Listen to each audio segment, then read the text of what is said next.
Shalom pemirsa Live Channel yang dikasihi Tuhan. Kembali lagi bersama saya Anto Raja Guguk di program Biji Sesawi. Hari ini saya akan membagikan tentang bagaimana kita bisa menjadi tetap tenang di dalam Tuhan. Saudara, dunia ini penuh dengan kesukaran. Dunia ini penuh dengan air mata, penuh dengan tangisan. Dunia ini penuh dengan ketidakpastian. Alkitab berkata bahwa waktu-waktu ini adalah waktu yang jahat. Kejahatan di dunia ini bisa membuat kita tidak tenang, bisa membuat kita menjadi takut, bahkan bisa membuat kita menjadi khawatir akan masa depan kita. Tapi firman Tuhan mengingatkan kita untuk kita tetap tenang di dalam Tuhan. Kenapa kita harus tetap tenang? Yang pertama, supaya kita dapat berdoa. Karena 1 Petrus 4 ayat 7 berkata bahwa kesudahan segala sesuatu sudah dekat. Karena itu kuasailah dirimu dan jadilah tenang supaya kamu dapat berdoa. Karena saudara, dengan doa segala masalah dapat diselesaikan. Doa dapat mengubah keadaan kita, saudara. Lewat doa Tuhan memberi ketenangan di dalam badai. Bahkan tahukah saudara, dengan doa badai itu sendiri pun dapat ditenangkan. Yang kedua, kenapa kita harus tetap tenang? Supaya kita dapat mengendalikan diri.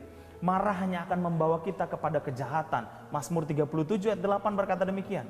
Saat kita marah, kita cenderung tidak dapat mengendalikan diri. Saat kita tidak dapat mengendalikan diri, kita cenderung berbuat kejahatan.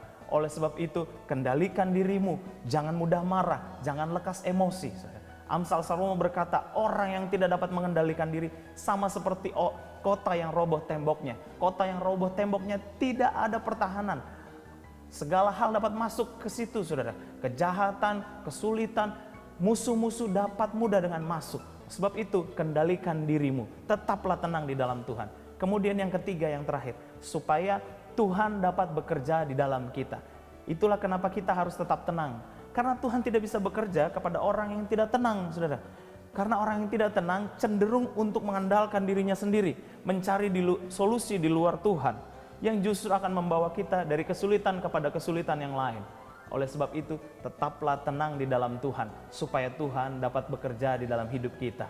Saudara, tetap tenang dan andalkan Tuhan. Itu kunci di dalam hidup kita, supaya Tuhan bisa bekerja di dalam hidup kita dan memberi kemenangan di dalam hidup kita. Demikian yang bisa saya bagikan buat saudara. Tetap tenang di dalam Tuhan, karena Tuhan bekerja mendatangkan kebaikan di dalam hidup kita. Shalom, Tuhan Yesus memberkati kita semua.